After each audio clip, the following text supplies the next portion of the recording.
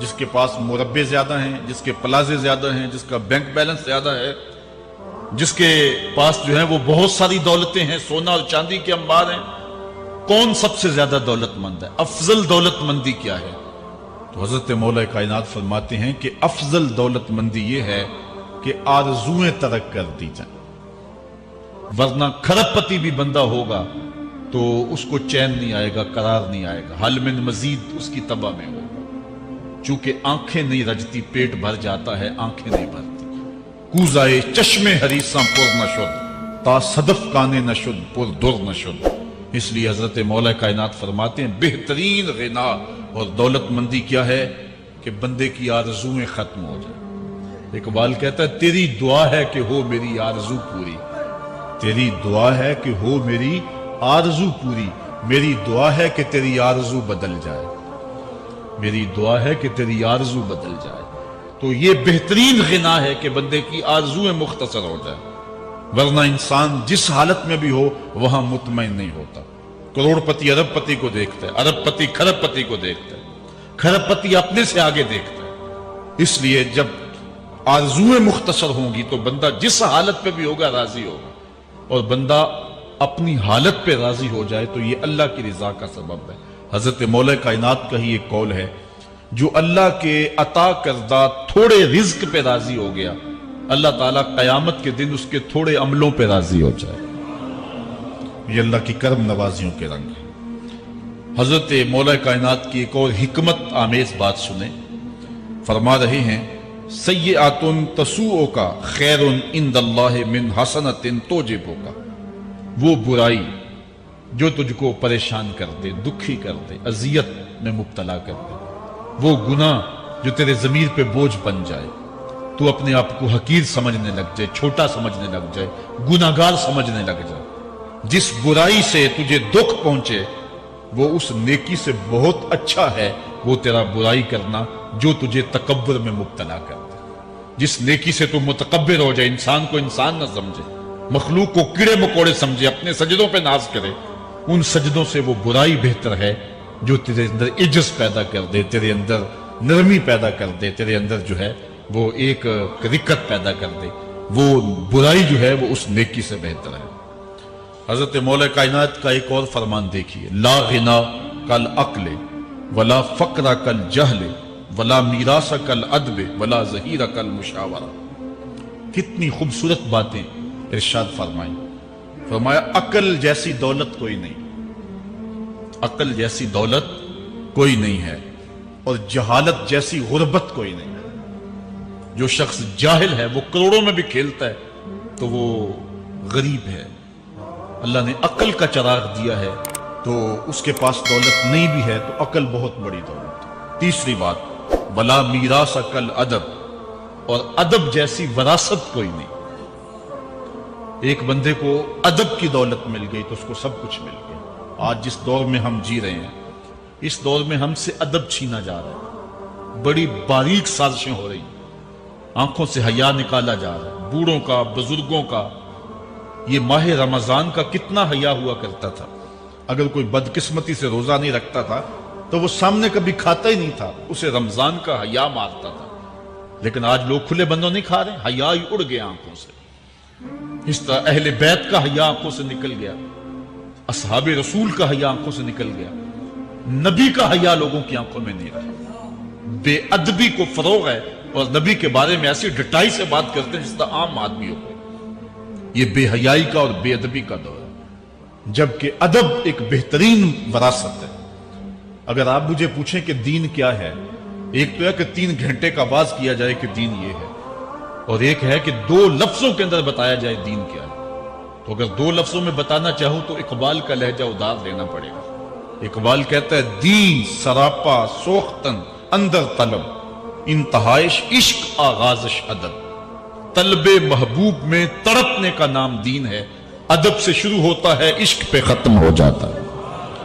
جس دین میں ادب نہیں ہے وہ دین نہیں، چاہے صحابہ کا ادب نہیں، چاہے اہل بیت کا ادب نہیں، چاہے انبیاء کی ذوات کا ادب نہیں، چاہے والدین کا ادب نہیں، دین نام ہی ادب کا ہے۔ تو یہ دولت اس وقت چھینی جا رہی ہے، اور بڑی تیزی کے ساتھ قوم کے اندر بے ادبی کو فروغ دیا جا رہا ہے۔ نئی نسل کی حفاظت کریں، اپنی اولاد کو محفوظ کر لیں، ان کے عقیدوں کی صحت کا انتظام کریں، کہیں ایسا نہ ہو کہ ان کی زبان لمبی ہو جائے اور ولیوں پر، نبیوں پر اور حضور علیہ الصلوۃ والسلام کے اصحاب پر اور حضور کی آل پر وہ زبانیں تان کھولیں، اور جس کو جو ہے وہ استنجے کا بھی پتہ نہیں ہے وہ انبیاء کے علم پہ گفتگو کر رہا ہے۔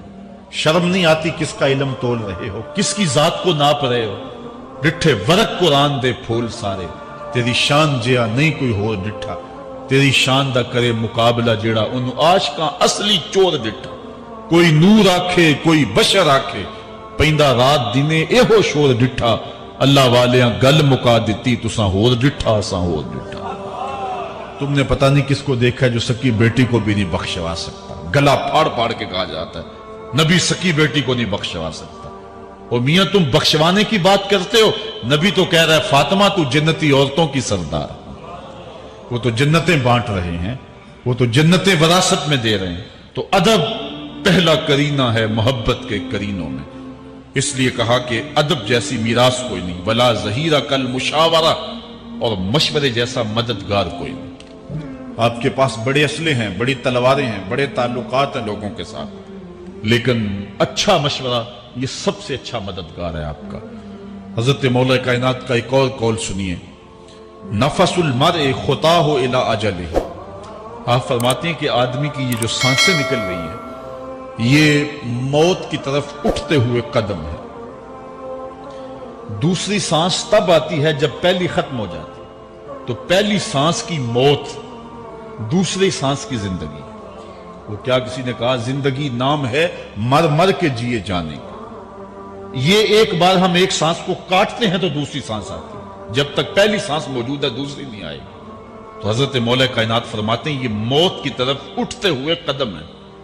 آپ رکے ہوں اشارے پہ تو ہمارے یہ پنڈی بائی پاس پہ جو اشارے لگے ہیں یہ 125 سے بھی چلتے ہیں، 125 سے پیچھے آ رہے ہیں، 20 سے 25 سے 50 سے 100 سے 125 سے پیچھے آ رہے ہیں۔ حضرت مولا کائنات فرماتے ہیں جو چیز شمار کی جاتی ہو وہ بالآخر ختم ہو جاتی ہے، تو گنتی جب الٹی چلتی ہے تو بہت جلد کام زیرو پہ آ جاتا ہے، اور زیرو پہ پہنچنا ہی موت ہے۔ تو زندگی کی یہ سانسیں یہ الٹی چل رہی، اور میں اور آپ لمحہ لمحہ موت کے قریب ہو رہے ہیں۔ ہم جو ہے وہ اپنی زندگی کی سالگرہ منا رہے ہیں، ہم کہتے ہیں کہ ہم اتنے بڑے ہو گئے، میاں بڑے نہیں ہوئے، چھوٹے ہو گئے، موت بالکل قریب آ گئی۔ اللہ اکبر۔ حضرت مولا کائنات معیشت کے اصول بھی بیان کر رہے ہیں، ما اعلی من اقتصد، جو میانہ روی سے چلتا ہے کبھی بھی کنگال نہیں ہوتا۔ اب ہر شخص کی آرزو ہے کہ میری دولت بڑھ جائے، میرے پاس پیسے کافی ہوں، میں آسودہ زندگی گزاروں۔ اس کا طریقہ کیا ہے؟ جھوٹی قسمیں، چالاکی، 2 نمبر مال بیچنا، ٹیکس چوری کرنا، بجلی چوری کرنا، گیس چوری کرنا، کیا طریقہ ہے پیسے بچانے کا؟ مولا کائنات سے پوچھیں، مولا علی سے پوچھیں۔ مولا علی فرماتے ہیں استنزل الرزق بالصدقہ، صدقہ دیتے جاؤ رزق بڑھتا چلا جائے گا، جو کماتے جاؤ اس میں کچھ حصہ رکھ لو اللہ کی راہ، صدقہ دیتے جاؤ گے تمہارا رزق بڑھتا چلا جائے گا۔ اچھا حضرت مولا کائنات کا ایک اور قول دیکھیے اور اس کا حسن دیکھیے، من ظن بک خیرا فصدق ظنہ، جو تیرے بارے میں اچھا گمان کرے تو اس کے گمان کو سچائی کر دے۔ تو وہ نہیں ہے جو کوئی تیرے بارے میں گمان کر رہا ہے، لوگ تجھے اچھا سمجھتے تو اچھا نہیں ہے، تو تو اچھا بن جا تاکہ لوگوں کا گمان ٹھیک ہو جائے۔ اعلی حضرت عظیم البرکت امام احمد رضا خان فاضل بریلوی علیہ رحمہ، آپ کے بارے میں لوگوں کا گمان تھا کہ حافظ قرآن ہے، آپ حافظ نہیں تھے، تو آپ کے بارے میں یہ گمان پیدا ہو گیا کہ یہ حافظ ہے۔ تو رمضان کا موسم آیا تو کسی نے کہا حضرت اس مرتبہ آپ ہی سنا دیں، تو اعلی حضرت نے سوچا یہ میرے بارے میں اچھا گمان کرتے ہیں، چلو حافظ بنے جاتے ہیں۔ اعلی حضرت نے قرآن 1 مہینے میں حفظ کیا، دن کو پڑھتے تھے شام کو سنا دیتے تھے کہ جو لوگوں کا گمان ہے میں اس کے مطابق ہی ہو جاؤں۔ اچھا گمان کی کہانی سنیے، صحیح حدیث میں آتا ہے اور حدیث قدسی ہے، رب کہتا ہے میرا بندہ میرے بارے جو گمان کرتا ہے میں ایسے ہی ملوں گا۔ اس لیے اپنے رب کے بارے میں اچھا گمان کرنا چاہیے کہ ہمارا رب ہمیں معاف کر دے گا اور ہمارے گناہوں سے درگزر فرمائے گا۔ حضرت مولا کائنات کا ایک اور حکمت آمیز جملہ سماعت کیجئے، من عظم صغار المصائب ابتلاہ اللہ بکبارہا۔ چھوٹی سی مصیبت آ جائے جو بندہ وابیلا شروع کر دے، مصیبت آ گئی، چھوٹی سی بیماری آئے تو شور کرے، چھوٹی سی مصیبت آئے تو شور کرے، اللہ اس کو پھر بڑی مصیبت میں مبتلا کر دیتا۔ جہاں ضرورت نہیں ہے وہاں اس حال کی کیا، بیماری ہے تو ڈاکٹر کو بتاؤ، بندے کو بتانے کا کیا فائدہ۔ ہمارے ایک دوست ہیں کہ وہ کہتے ہیں کہ پہلے اگر کسی سے پوچھتے تھے نا کہ کیا حال ہے تو وہ کہتا تھا شکر ہے، اور آج کسی سے پوچھے تو وہ کہتا ہے شوگر ہے۔ یعنی اللہ تعالیٰ جل شانہ نے اگر تمہیں کسی ابتلا میں مبتلا کر دیا ہے تو اس کا شور، اس کا واویلا نہ کرو۔ جو چھوٹی مصیبت پر واویلا کرے گا اللہ پھر اس کو بڑی مصیبت میں مبتلا کر دے گا۔ حضرت مولا کائنات کا ایک اور حکمت آمیز جملہ سماعت کیجئے، آپ فرماتے ہیں زندگی گزارنے کا گر اور طریقہ، فرماتے ہیں عظم الخالق عندک یصغر المخلوق فی عینک۔ اگر تیری نظر میں خالق بڑا ہوگا تو پھر مخلوق چھوٹی ہو جائے۔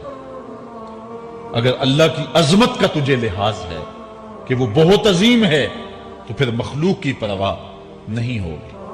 حضرت مولا کائنات رضی اللہ تعالیٰ عنہ فرماتے ہیں کہ ایک باندی کے ہاتھ کے اندر خنزیر کی انتڑیاں ہوں، میں دنیا کو اتنی نظر سے بھی نہیں دیکھتا۔ تو یہ انسان اللہ کی عظمتوں کا اور اللہ کی شانوں کا جب لحاظ اسے ہوتا ہے تو پھر دنیا اس کی نظر میں جو ہے وہ کوئی قدر و قیمت نہیں رکھتی۔ ایک روایت میں آتا ہے جس کو اللہ نے قرآن دیا اور اس نے دنیا داروں کو دیکھا رشک کی نظر سے کہ ان کو دولت دی گئی، ان کو فلاں دیا گیا، میں تو بہت پیچھے رہ گیا۔ قد حقر ما آتاہ اللہ، اس نے اللہ کی عطا کو حقیر جانا۔ اور میاں انہیں دولت دی گئی ہے، رب نے تجھے اپنا قرآن عطا کیا، تو پھر جو ہے وہ تو حقیر تو نہیں ہے، تجھے تو اعلیٰ چیز عطا کر دی گئی ہے۔ تو جس نے اللہ کی عظمت اور خالق کی عظمت کا اقرار کیا پھر مخلوق اس کی نظر میں کوئی حیثیت نہیں رکھتی ہے۔ کن فی الفتنۃ کابن اللبون لا زہر فیرکب ولا درع فیحلب۔ جب فتنے دنیا پہ پھیل جائیں تو مولا کائنات نصیحت کرتے ہیں پھر زندگی کیسے گزارنی۔ یہ دور بھی فتنوں کا دور ہے۔ حضرت مولا کائنات فرماتے ہیں جب فتنے معاشرے میں پھیل جائیں تو پھر اونٹ کے 2 سالہ بچے کی طرح ہو جائے کہ اگر لوگ اس پہ سواری کرنا چاہیں تو وہ سواری کے قابل نہ ہو، اور لوگ اگر اس کا دودھ دونا چاہیں تو وہ دودھ نہ دے، یعنی وہ فتنے کو کسی طرح سے بھی تقویت نہ دے، اس طرح کا ہو جائے جس طرح اونٹنی کا 2 سال کا بچہ ہوتا ہے۔ حضرت مولا کائنات فرماتے ہیں من حاسب نفسہ رابحہ ومن غفل عنہا خاسرہ ومن خاف آمنہ ومن اعتبر ابصر ومن ابصر فاہمہ ومن فاہم عالم۔ فرماتے ہیں کہ جس نے اپنے نفس کا محاسبہ کیا اس نے نجات پا لی، اور جو اپنے نفس کے محاسبے سے غافل رہ گیا اس نے خسارے کا سودا کیا۔ جو اللہ سے ڈرا وہ امن پا گیا، اور جس نے زندگی سے عبرت حاصل کی اس کی آنکھوں میں روشنی آ گئی، بصیرت کا اسے نور مل گیا، اور جسے بصیرت کا نور مل گیا وہ فہم و فراست کی دولت سے مالا مال ہو گیا۔ ومن فہم عالمہ، اور جس کو فہم مل گیا وہی شخص عالم بن گیا۔ مختلف سیغے یاد کرنے سے عالم نہیں بنتا، فہم و فراست کا نور اگر مل جائے تو یہ ہے علم کا جمال، آخرت کی فکر رکھنے والا عالم ہے۔ بلکہ مولا کائنات فرماتے ہیں العلم علمان مطبوع و مسموع، علم 2 علم ہے، ایک وہ ہے جو من میں راسخ ہو اور ایک وہ ہے جو کانوں تک رہتا۔ فرماتے ہیں ولا ينفع المسموع اذا لم يكن المتبوع، جو سنا ہوا علم نفع بھی دیتا جب تک وہ من میں اتر نہ جائے اور باطن کے اندر روشنی نہ کر دے۔ حضرت مولا کائنات کی ایک اور نصیحت ذرا غور سے سنیے، فرمایا تمہارے سامنے نیکوکار اور بدکار برابر نہ ہو، کہ نیک بھی جو ہے وہ اسی انداز میں ہو اور برا بھی، اس کا سلوک بھی تمہارا ایک جیسا ہی ہو۔ ایسا کرنے سے نیکوں کی ہمت پست ہو جائے گی اور خطاکار اور بھی شوخ ہو جائیں گے۔ ہر آدمی کو وہ مقام دینا چاہیے جس کا وہ اپنے عمل کے اعتبار سے مستحق ہے۔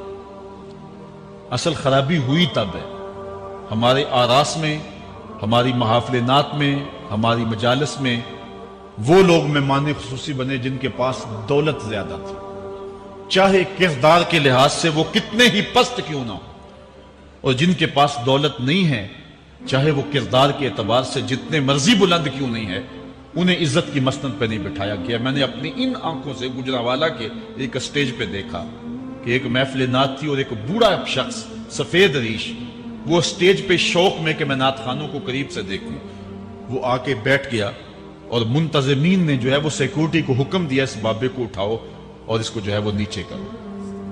یعنی لوگوں کی قدر و منزلت ان کے دولت کے قد کے مطابق کی جاتی۔ جو کل شراب خانے میں مہمان خصوصی تھا آج وہ محفل نعت میں مہمان خصوصی ہے۔ جو جتنا بڑا ڈاکو ہے اتنا ہی بڑا جو ہے وہ عزت پاتا ہے۔ کیوں؟ دین میں تو عزت ان کو ہونی چاہیے جو دیندار۔ ان اکرمکم عند اللہ اتقاکم، جو سب سے زیادہ متقی ہوگا اللہ کے نزدیک وہی عزت والا ہوگا۔ تو ایک بندے کو دنیا میں بھی عزت ہے اور مصلی اور محراب اور جو ہے وہ عرس اور پیر خانے میں بھی اس کو عزت ہے، تو پھر یہ حوصلہ شکنی ہے تقوی والوں کی۔ حضرت مولا کائنات فرماتے ہیں اور خطا کار اور بھی شوق ہو جائے گا۔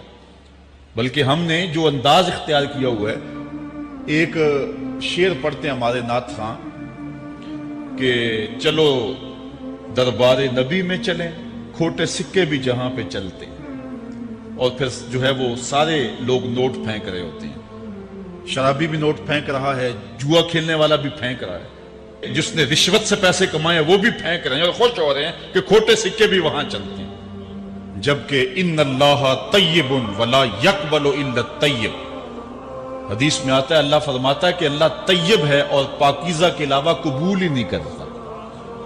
من غش فلیس منا، جو ملاوٹ کرے وہ ہم سے نہیں ہے۔ اور یہاں کھوٹے سکے بھی چلائے جا رہے ہیں، اور پھر جتنے بھی کھوٹے سکے ہیں وہ نوٹ پھینک رہے اور ایسے ایسے پھینک رہے اور خوش ہو رہے ہیں کہ یہ تو کچھ بھی نہیں ہے۔ حرام سے کمائے، حلال طریقے سے کمائے، جس طریقے سے کمائے کوئی فرق نہیں پڑتا۔ نہیں، حضرت مولا کائنات نے زندگی کے گر سکھائے، فرماتے ہیں کہ نیکوکار اور بدکار تمہاری نظروں میں برابر نہ ہو۔ ایسا کرنے سے نیکوں کی ہمت پست ہو جائے گی اور خطا کار اور بھی شوق اور گناہ میں دلیر ہو جائیں گے۔ ہر آدمی کو وہ مقام دو جو عمل کے اعتبار سے اس کا مقام بنتا ہے۔ لیکن اس دور کے اندر تو جو حال ہو گیا ہے، بلکہ حضرت مولا کائنات اس بات کو پہلے بھام کے ارشاد فرمایا، لوگوں کا عجیب حال ہے، بدکاری کو اعلیٰ نسب کا نشان سمجھتے ہیں اور پاک دامنی کو تعجب خیال کرتے ہیں، گویا اسلام کے لباس کو الٹا پہن لیا ہے لوگوں۔ جو رخ سیدھا ہونا چاہیے تھا اس کو الٹا کر دیا، جو الٹا ہونا چاہیے اس کو سیدھا کر دیا۔ حضرت مولا کائنات کا ایک اور قول بھی سنیے، تھوڑا سا شک بھی دین بگاڑ دیتا۔ دین کے اندر شک نہیں کرنا چاہیے، دین جو ہے وہ یقین کا نام ہے۔ علامہ اقبال نے ایک بڑی خوبصورت اس وقت بات کہی تھی جب شکوک جنم لے رہے تھے کہ سن اے تہذیب حاضر کے غلام، غلامی سے بدتر ہے بے یقینی، غلامی سے بدتر ہے بے یقینی۔ آج بے یقینی پھیلا دی گئی ہے معاشرے کے اندر، اور قوم جو ہے وہ بالکل جو ہے وہ یقین کی اس دولت پہ جو ہے وہ قانے نہیں ہے۔ اور فرمایا مولا کائنات نے تھوڑا سا شک بھی دین بگاڑ دیتا ہے۔ اور پھر دوسرا قول بھی سنیے، تھوڑی سی دنیا بھی آخرت برباد کر دیتی۔ یہاں دنیا سے مراد کیا؟ دولت، کاروبار نہیں، چیز دنیا از خدا غافل بدن۔ مرشد اقبال رومی کہتے ہیں دنیا کیا ہے؟ خدا سے غافل ہو۔ خدا سے غافل جو شے کر دے، وہ دولت ہو، وہ کاروبار ہو،